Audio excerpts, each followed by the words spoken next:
Honourable members, we will continue where we left off before lunch. The floor is open, and I give the floor to the Honourable Minister.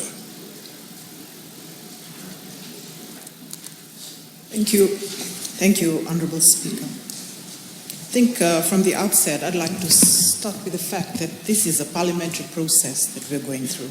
It's not a criminal case. And the fact that we are undergoing this parliamentary process, which is fully mandated under the standing orders, that does not stop the criminal investigation within the police jurisdiction. Parliament, as an independent institution, considered the two incidents under scrutiny through the Privileges Committee. This committee has been set up under the standing orders. And we've heard from the Honourable Prasad today that the referral of the two matters to the Privileges Committee is not in accordance with Standing Order 134. I think the committee itself has considered that particular issue in their report.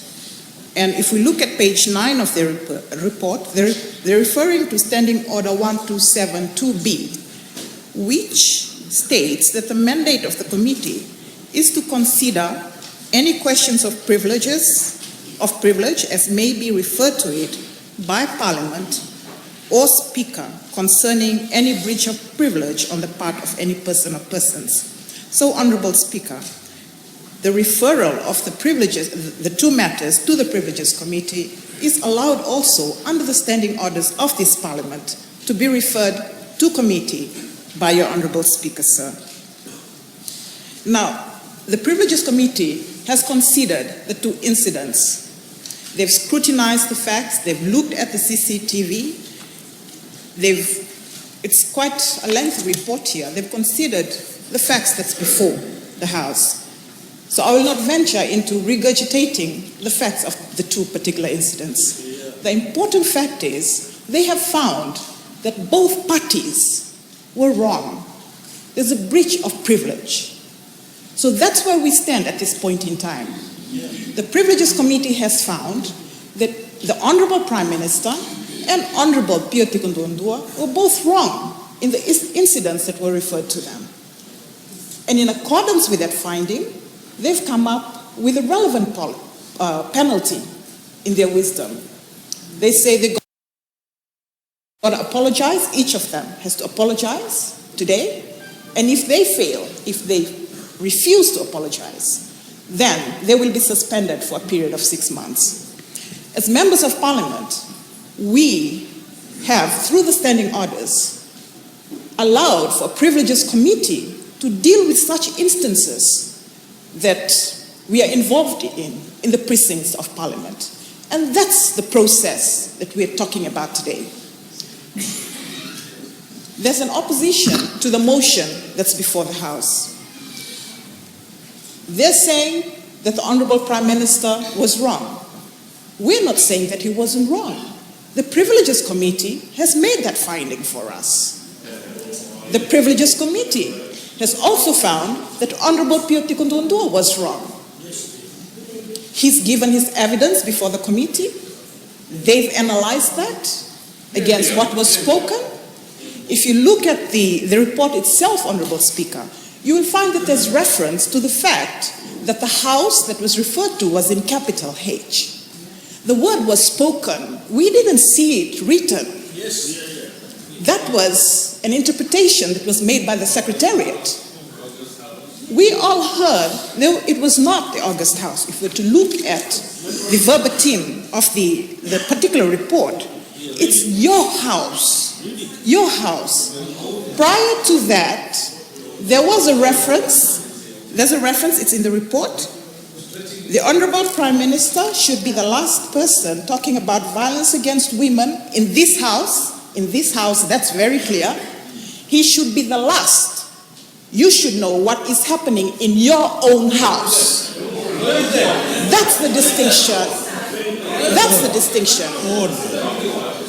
That's what the Privileges Committee was looking at.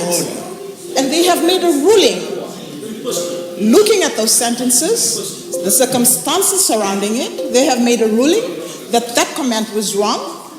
And they've also made a ruling that the actions of the Honorable Prime Minister was wrong. And in that light, they've put the penalty in place. And that really is the crux of what we're debating now. If we're to look at, there's also, I understand, Honorable Speaker, violence is not justified. That's the whole point. In fact, Honorable Speaker, during lunch, Order. During lunch today, I was asked this question by the Honorable Member. Are you going to speak? And I said, yes. And he said to me, does that mean you're justifying violence? I said, no. The report doesn't say, the report actually says that the actions were wrong. The Privileges Committee has made that finding. Both parties were wrong. So, Honorable Speaker, also before this House right now is an amended motion. The amended motion seeks to, one, that the Honorable Prime Minister should apologize and the Honorable Prime Minister be suspended for 2 years. Now, to support that amended motion, we've heard extensively from the opposition, and one of the platforms of their argument is that the ruling of the Interparliamentary Union,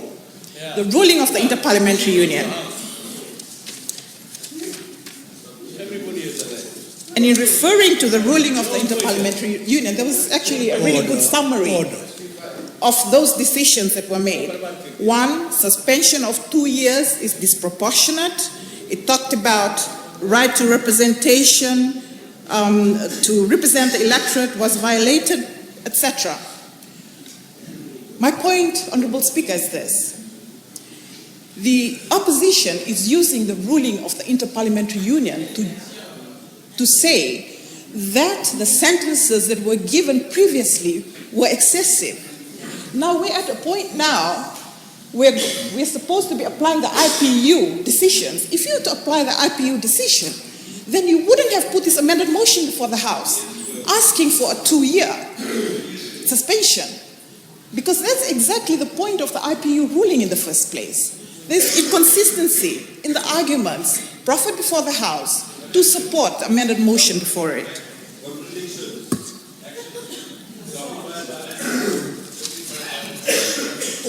Honorable Speaker, this incident happened on 9th of August.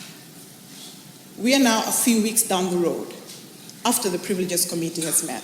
But even before this matter was referred to the Privileges Committee, at the first opportunity he had, the Honorable Prime Minister apologized for what happened. He came to the Honorable Speaker on the same day and he apologized. And he actually offered to apologize as well to Honorable PM and Tikoduadua. It didn't eventuate. Honorable PM and Tikoduadua was not ready to do so. A week after, he tried again to do the same thing. Honorable Speaker, we've come a roundabout way to make a finding of wrongness on the part of the Honorable Prime Minister and the part of the Honorable PM and Tikoduadua. We've heard today about the Talanoa opportunity to discuss. The Honorable Prime Minister did that on the day. He tried to do that on the day, but it didn't happen. My point is, Honorable Speaker, here we are, we're talking about the Honorable Prime Minister's actions on the day and also Honorable PM and Tikoduadua's actions on the day. The fact is, the words on the day. The fact is, the Honorable Prime Minister didn't wait for the Privileges Committee to make a finding in relation to what he did. He stood up himself and he took himself to your chambers to apologize for that on that same day. So, Honorable Speaker, I know that week we were talking a lot about violence against women. We're talking about the statistics we have in this country about violence against women.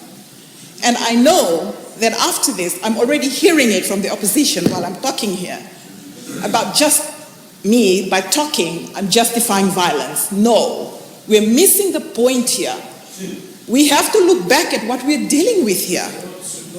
Privileges Committee has made a finding of wrong. Honorable Prime Minister was wrong. Honorable Tikoduadua as well was wrong.